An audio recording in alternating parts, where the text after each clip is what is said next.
Olá, professores e alunos da Escola Sabatina, que bom estarmos juntos mais uma vez para o estudo da Bíblia que teremos esta semana. Hoje nós vamos estudar a lição de número 3, o chamado de Deus para a missão. Antes eu gostaria de agradecer a todos que têm nos acompanhado aqui no canal. Agradecer pelas palavras de ânimo que foram colocadas aqui nos comentários e dizer que eu estou muito feliz de compartilhar com vocês esses estudos semanais. Eu não tinha ideia, para falar aqui com vocês sinceramente, que nós alcançaríamos tantas pessoas como temos alcançado. Deus com certeza está alargando nossas fronteiras e para a honra e glória dele, esse canal vai avançar. Deus seja louvado pela sua vida, pela vida de seus familiares e você, eu peço de todo o coração, continua compartilhando aqui esse vídeo, continua acompanhando conosco, continue compartilhando conteúdo com seus familiares, com seus amigos, se inscrevendo se você ainda não é inscrito.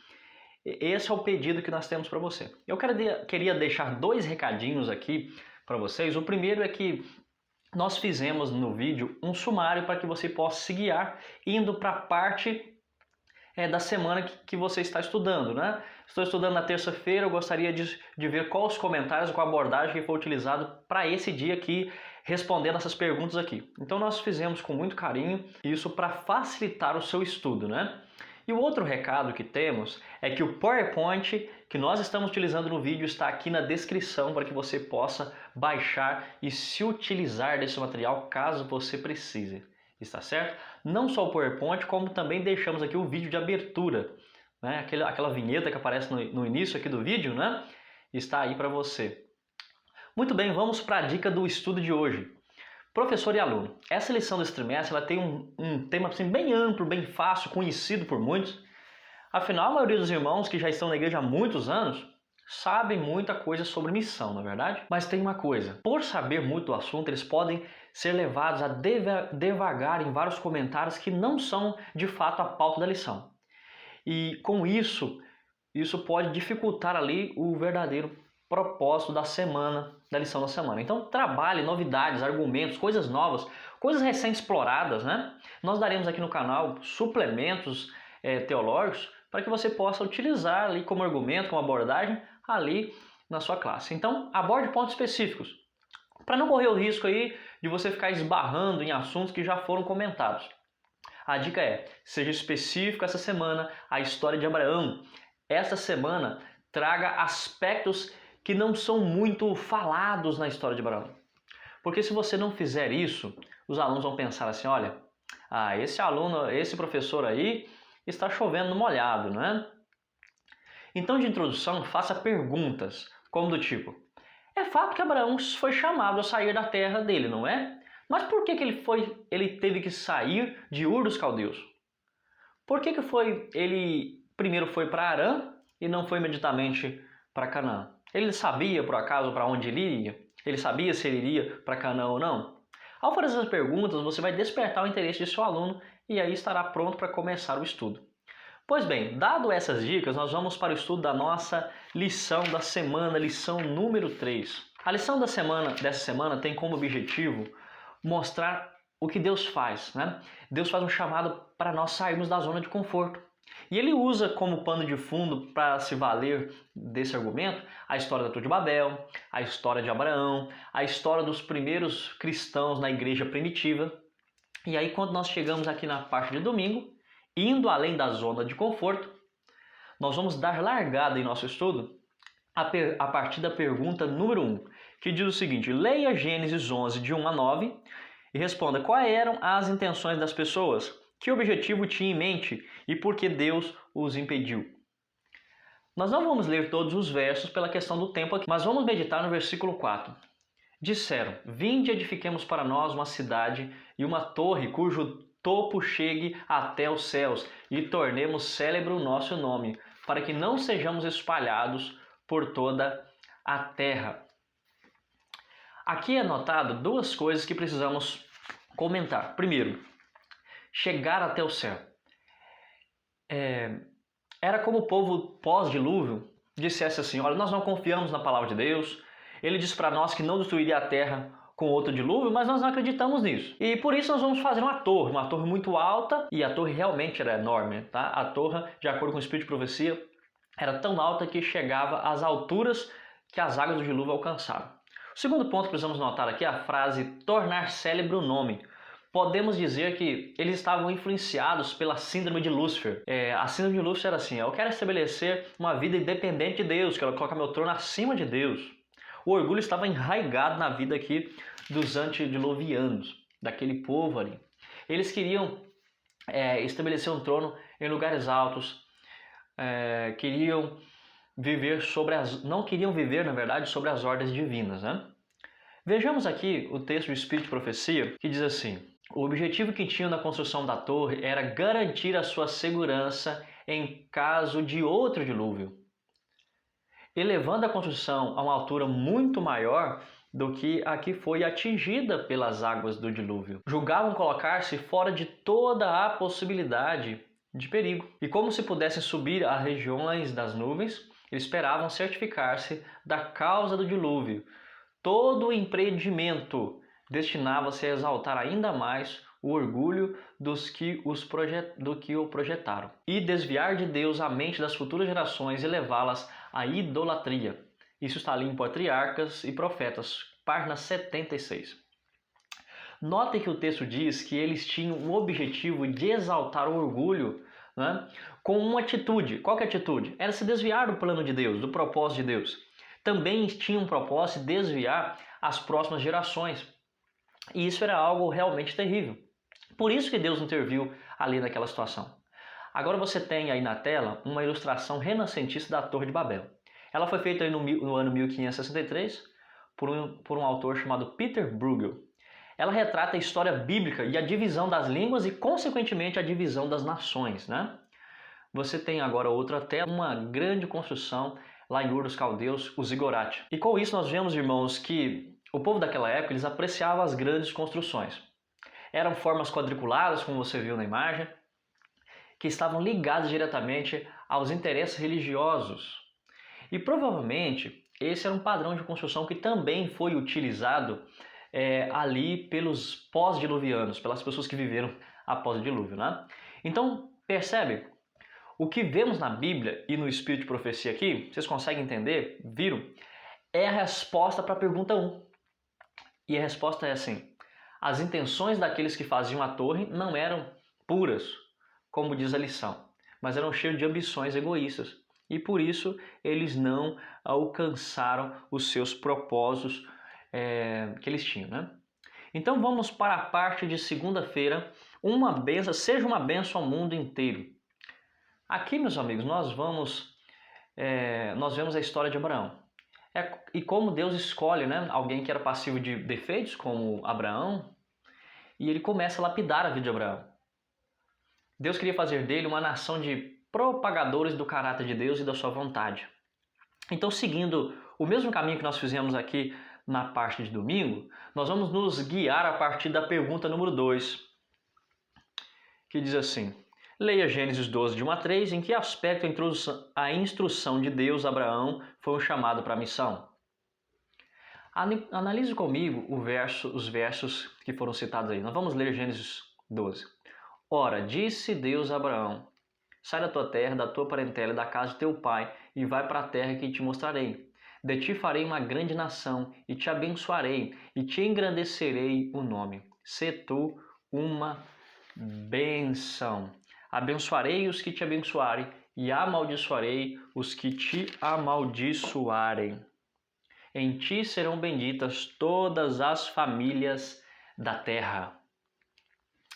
Muito bem, o trecho sai da terra, da tua terra, em hebraico aqui, na língua original, é traduzido vai você, indicando vai você sem o seu pai, vai sem a cultura idólatra que seu pai tem. E após a história ser registrada ali da Torre de Babel, a Bíblia vai introduzir agora a história de Abraão, como quem dissesse assim: olha, não está tudo perdido. Esse povo aí parece que está perdido, mas não está tudo perdido, porque eu, Senhor, eu vou me utilizar de um homem que ele será o meu representante na terra, e com ele eu farei uma grande aliança. Uma aliança para que através dele as demais famílias da terra elas sejam ricamente abençoadas, tá? Então ele pede que Abraão se desvincule de todos os seus parentes, de toda a sua terra, de toda aquela cultura idólatra. Nós vemos que lá em Gênesis 11:31, nós lemos assim: Tomou Terá Abraão seu filho, e a Ló, filho de Harã, filho de seu filho, e a Sarai, sua nora, mulher de seu filho Abraão, e saiu com eles de Ur dos Caldeus para ir à terra de Canaã. Foram até Harã, onde ficaram. Notem que o texto diz, irmãos, que eles sabiam que iriam para Canaã. Eles só não sabiam o local exato, porque Canaã é como se fosse um estado, né? Então, respondendo aqui a pergunta que fizemos no início do vídeo, Abraão sabia que iria a Canaã de acordo com esse texto? Sim, de acordo com esse texto sagrado, ele sabia que iria para Canaã. Ur dos Caldeus, irmãos, era um lugar de idolatria ao Deus Lua, chamado Sim. E Deus queria tirar Abraão daquele contexto, do meio daquela influência negativa.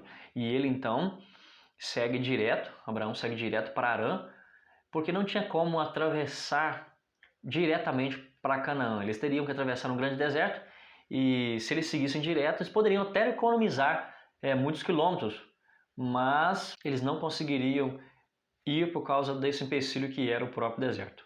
Então eles vão acompanhando o rio e chegam em Harã, porque Harã também era um local de idolatria ao Deus Sim, né? O Deus Lua Sim. Por isso Terá, o pai de Abraão, ele para por ali, devido que a cultura de Harã é muito parecida com a cultura que ele tinha lá em Ur dos Caldeus, né? E depois, com a morte então de Terá, o pai de Abraão, eles seguem para Canaã. Atos 7, verso 2 ou 4, no sermão de Estevão, é descrito isso lá. Eles estavam muito impregnados com a doutrina de Ur dos Caldeus, de Harã, que os nomes dos parentes de Abraão eram todos assim, em homenagem aos deuses da terra de Ur. O nome de Sarai era uma homenagem aos deuses, os deuses da sua terra natal, né? Como também os nomes de Milca, sobrinha de Abraão, e o próprio nome de Terá, o pai de Abraão. Então vejam comigo o texto de Espírito de Profecia que fala um pouco mais sobre esse paganismo. Abraão tinha crescido em meio de superstição e paganismo. Mesmo a casa de seu pai, pela qual o conhecimento de Deus tinha sido preservado, estava a entregar-se a influências sedutoras que os rodeavam, e eles serviram a outros deuses. Isso está ali em Josué 24, verso 2. Serviram a outros deuses em vez de Jeová. Mas a verdadeira fé não devia extinguir-se dentre eles. Deus sempre preservou um remanescente para o servir. Adão, Sete, Enoque, Matusalém, Noé, Sem. Em uma linha ininterrupta, eles preservaram de época em época as preciosas revelações de sua vontade. O filho de Terá se tornou então o herdeiro deste sagrado depósito. A idolatria acenava-lhe de todo lado, mas em vão, fiel entre os fiéis, incontaminado pela apostasia prevalecente, com a perseverança, ele apegou-se ao culto do único e verdadeiro Deus. Patriarcas e Profetas, na página 80. Leamos o texto de Josué 24, que cita aqui. Então Josué disse a todo o povo: Assim diz o Senhor, Deus de Israel: Antigamente vossos pais, Terá, pai de Abraão, e de Naor, habitaram além do Eufrates e serviram a outros deuses. Muito bem. Estes textos eles confirmam claramente que aquela família era uma família idólatra. E Deus ele queria formar bons missionários, sem influência nenhuma negativa, sem nenhuma circunstância de outros deuses. E por isso ele intervém, né, utilizando-se de todo o processo de saída de um lugar para o outro. Vamos analisar um pouco a viagem de Abraão. Olha aqui o mapa. Tem aqui a cidade de Ur, do atual Iraque, né? E Terá, pai de Abraão, e sua família saem de lá e eles seguem então 885 quilômetros, margeando o rio até Harã. E como diz ali Gênesis 2, 5 e o verso 6 também, depois que Terá, pai de Abraão, morre, Abraão, com a sua família, ele segue mais 750 quilômetros até os Carvalhos de Moré, que é a atual cidade hoje de Nablus. Ela fica mais ou menos ali 60 quilômetros de distância de Jerusalém. Viram que interessante? Deus ele começa então a atuar em Abraão e se utilizar de Abraão. Paulo diz isso em Gálatas 3:8, falando de Abraão, ele diz assim: Ora, tendo a Escritura previsto que Deus justificaria pelas fé os gentios, ele prenunciou o Evangelho a Abraão: em ti serão abençoados todos os povos da terra, né? Deus iria abençoar Abraão e justificar os gentios pela fé através de um concerto eterno que foi confirmado com Abraão. Essa aliança ela viria depois de ser chamada de nova aliança. Jeremias 31, do verso 31 e 34 fala sobre isso. E Jesus também fala da nova aliança. Os gentios que crescem, eles seriam considerados filhos de Abraão pela fé. Não precisavam necessariamente ser judeu, mas crendo em Jesus, eles seriam considerados pela fé filhos de Abraão. Então, respondendo a pergunta 2 aqui da nossa lição, nós podemos dizer que Deus queria desarraigar Abraão de toda a filosofia idólatra de seus familiares e de sua cultura. E sair foi a única alternativa mais viável para isso. Agora, saindo seria o meio de Deus propagar o caráter dele através de Abraão. Ainda comentando aquele texto de Paulo que eu citei agora há pouco, em Gálatas 3, verso 8, Deus ele pronunciou o evangelho a Abraão. Como que seria isso? Para entendermos isso melhor, nós vamos caminhar para a parte aqui de terça-feira, pergunta 3, e vamos ler um texto de Ellen White que vai fazer uma ponte para esse assunto que vamos abordar aí na pergunta número 3, na parte ainda de segunda, tá? Abraão, vosso pai, alegrou-se por ver o meu dia, e viu e regozijou-se. João 8,56. Como Abraão sabia da vinda do Redentor, Deus lhe deu luz com respeito ao futuro. Ele anteviu o tempo em que o Salvador viria à terra, tendo sua divindade velada pela humanidade. Pela fé, viu o Redentor do mundo vir, como Deus em carne. Viu o peso da culpa ser erguido de sobre a raça humana e ser colocada sobre o substituto divino, que era Jesus Cristo, Ellen White escreve isso no livro Manuscritos, na página 32, e foi escrito em 1911. Muito bem, esse texto, além de mostrar que Abraão ele entendia o Evangelho, ele também liga o chamado de Abraão com o tema da profecia messiânica, que teria uma ascendência de Abraão, ou seja, Jesus nasceria da descendência de Abraão. Para ficar mais claro, Jesus iria nascer de Abraão e por isso ele precisava cumprir os propósitos de Deus. Ao ler alguns textos sugeridos aqui pela lição, nós vemos que as profecias elas eram bem esclarecedoras e tinha uma riqueza de detalhes ali. A Bíblia dizia quem seria o Messias, onde ele nasceria e quando ele nasceria. Tudo isso é uma questão de estudar a Bíblia profundamente. Os magos do Oriente, irmãos, eles se valeram desse estudo profundo. E por isso que eles foram guiados até Jesus quando ele nasceu. Eles estudaram a profecia de Daniel ali, 8 e 9, Vemos nisso a importância, meus queridos irmãos, de estudar a Bíblia profundamente, como estamos fazendo aqui no canal. Vamos ler a pergunta 3. Leia os textos a seguir, o que cada um deles diz sobre a aliança de Deus, sobre a promessa feita para nós, Vamos ler Gênesis 17, verso 19. Deus lhe respondeu, de fato Sara, tua mulher, te dará um filho e lhe chamarás Isaque. Estabelecerei com ele a minha aliança perpétua para a sua descendência. A questão do filho da promessa era importante e não poderia ser algo de qualquer forma, como aconteceu ali naquele caso de Abraão com Agar, Por quê? Porque Abraão ele seria pai de uma grande nação. Jesus nasceria da descendência dele. Em Números 24, verso 17, diz assim, vê-lo-ei, mas não agora, contemplo-ei, mas não de perto. Uma estrela procederá de Jacó, de Israel subirá um cetro que ferirá as têmporas de Moabe e destruirá todos os filhos de Sete. Os magos parece que leram esse texto aqui, Isaías 9, verso 6 agora. Porque um menino nos nasceu, um filho se nos deu, o governo está sobre os seus ombros. E seu nome será maravilhoso conselheiro, Deus forte, Pai da eternidade, príncipe da paz. Ainda há outros textos, meus queridos, que nós deveríamos ler. Como, por exemplo, o livro de Daniel, que mostra ali no capítulo 9 que o Messias ele tinha um tempo para nascer, tinha um tempo para ser batizado e um tempo para morrer. Nós vemos isso nas profecias das 2.300 tardes e manhãs. Mas pelo tempo aqui nós não abordaremos esse assunto, é um tema para um outro vídeo. Mas fica claro nesses textos que o cumprimento da promessa do nascimento do Messias, ela estava assim totalmente conectada com a aliança que Deus havia feito a Abraão, Então, isso responde à pergunta número 3, tá certo? Então, Fantástico, né? Vamos agora para a terça-feira, que complementa a história de Abraão. Então Abraão ele está em Canaã, mas ele então desce para o Egito por causa que existe fome ali em Canaã. Ele poderia pensar assim, olha, Deus me mandou sair lá de Ur já, eu fui para Canaã, para Arã, agora estou em Canaã, mas aqui tem fome, então assim, posso voltar para minha terra antiga, né? Mas ele sabia que não era o propósito de Deus isso. Então ele vai para o Egito e depois que passa aquele período de fome, ele vai voltar para Canaã então para estabelecer o plano de Deus.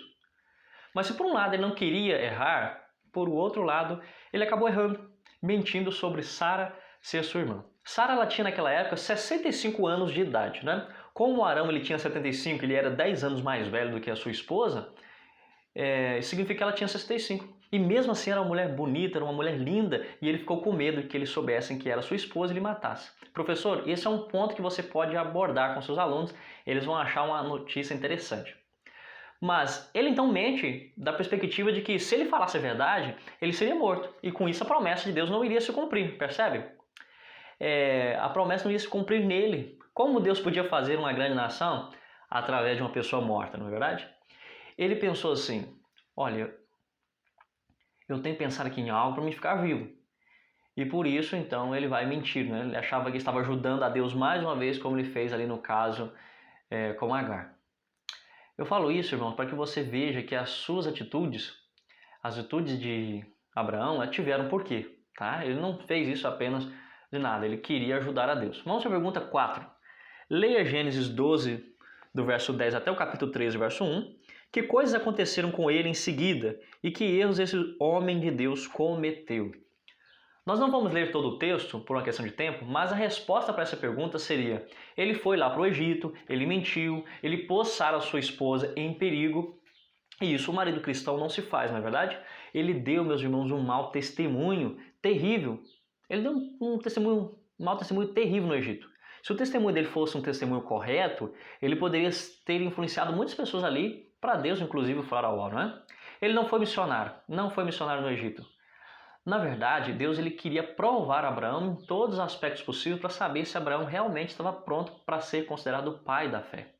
Ele estava preparando Abraão para a grande missão, ele precisava testá-lo, prová-lo. Aí que entra a doutrina da prova, que pode ser percebida em alguns textos da Bíblia. Eu vou ler alguns e explicar apenas alguns aqui a vocês, de uma forma bem breve, porque esse não é o tema desse vídeo. Mas vejam só Deuteronômio capítulo 8, versículo 2. Deus prova o povo de Israel ali no deserto para saber o que estava em seu coração. Ainda em 2 Crônicas, no capítulo 32, no verso 31, a Bíblia fala que Deus desamparou o rei Ezequias para prová-lo e saber também o que tinha ali no coração dele. Lá no Monte Sinai, ao Deus dar os 10 mandamentos para Moisés e Moisés passar os mandamentos para o povo, Deus prova o povo para saber o que estava no coração do povo. Então aqui, meus queridos, Deus precisava provar Abraão para que ele estivesse totalmente apto para ser chamado de pai da fé. Então Deus vai te provar ao longo da sua vida naquilo que você tem maior dificuldade até você vencer aquele pecado. Para que você possa mostrar então para Deus, para o universo, para os anjos relatores, que a graça de Deus que perdoa os seus pecados, ela também te regenera a mente. Você se vale da graça e essa graça te dá capacidade para vencer o pecado. Então, irmão, sem essa história aí de que Deus perdoa sempre, vai continuar perdoando, e não importa, é caindo, levantando, o importante é continuar, né? É assim mesmo, alguns vão dizer. Não, irmãos, ele está provando você e a mim para ele ter uma prova de que nós somos realmente fiéis de Deus. No final, todos os povos passarão por uma grande prova coletiva. Eu li isso no Espírito de Profecia. Então, Abraão, ele passou por várias provas e uma prova ele então conseguiu vencê-lo, né? Porque ele não poderia ser conhecido como o pai da fé se ele continuasse fazendo o que é errado. Percebe a importância de entender a doutrina da prova? Você gostaria de saber de mais isso? Você gostaria de entender um pouco mais como Deus lida com o pecado? Como de fato Deus lida com as pessoas que já pecaram, se arrependeram? Deus ele prova para saber se o arrependimento ele foi verdadeiro. Então, se você quer conhecer esse assunto, eu fiz um vídeo bônus para você, ele vai aparecer aqui, o card, e depois você vai poder assistir esse vídeo que é um bônus desta lição aqui. Você primeiro assista o vídeo da lição e depois vá lá, corra lá e você vai se surpreender com o que está no vídeo. O vídeo está intitulado Doutrina da Prova. Essa doutrina, que já era algo frequente entre os pioneiros, mudou a minha vida. Conhecer isso foi muito bom para mim e vai ser muito bom para você também. Muito bem, já que cobrimos a história de Abraão, nós vamos seguir para a parte aqui de quarta-feira, a igreja primitiva e as zonas de conforto. A igreja primitiva também ela foi chamada para sair da zona de conforto. Igreja primitiva é a maneira de se referir àqueles cristãos da época de Jesus, da época dos apóstolos, depois que Jesus morreu, os apóstolos prosseguiram ali a igreja. Aquela igreja cresceu com o sermão do apóstolo Pedro, dos demais apóstolos ali no Pentecoste. A igreja estava, na verdade, recém-nascida, né? Começou ali a engatinhar. E ela precisava também sair da zona de conforto para pregar o evangelho. Você pode ler o texto completo da lição, mas nós vamos nos valer aqui apenas de Atos 8, verso 4. Entre mentes os que foram dispersos iam por toda parte pregando a palavra. O fato de irem pregando a palavra ao mundo não quer dizer que pregavam aos gentios, né? Pois eles ainda tinham preconceitos, eles pregavam a palavra apenas para aqueles que eram judeus, querendo converter os judeus ao cristianismo.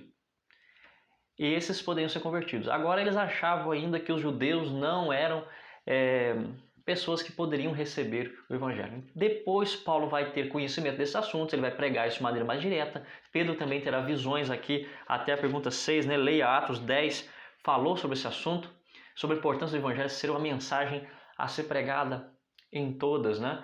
Sem fronteiras.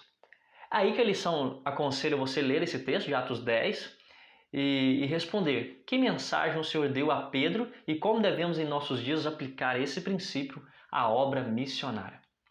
Olha, nós não devemos ter preconceito nenhum por alguém de outra classe social, de outra cor, de outra raça.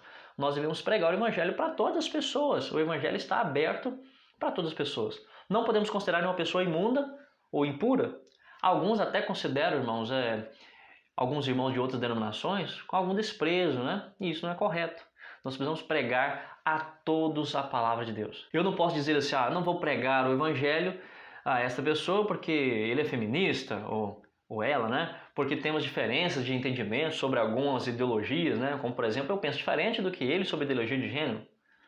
Mas, irmãos, aproveite o tempo. Olha o desafio que Deus dá para você.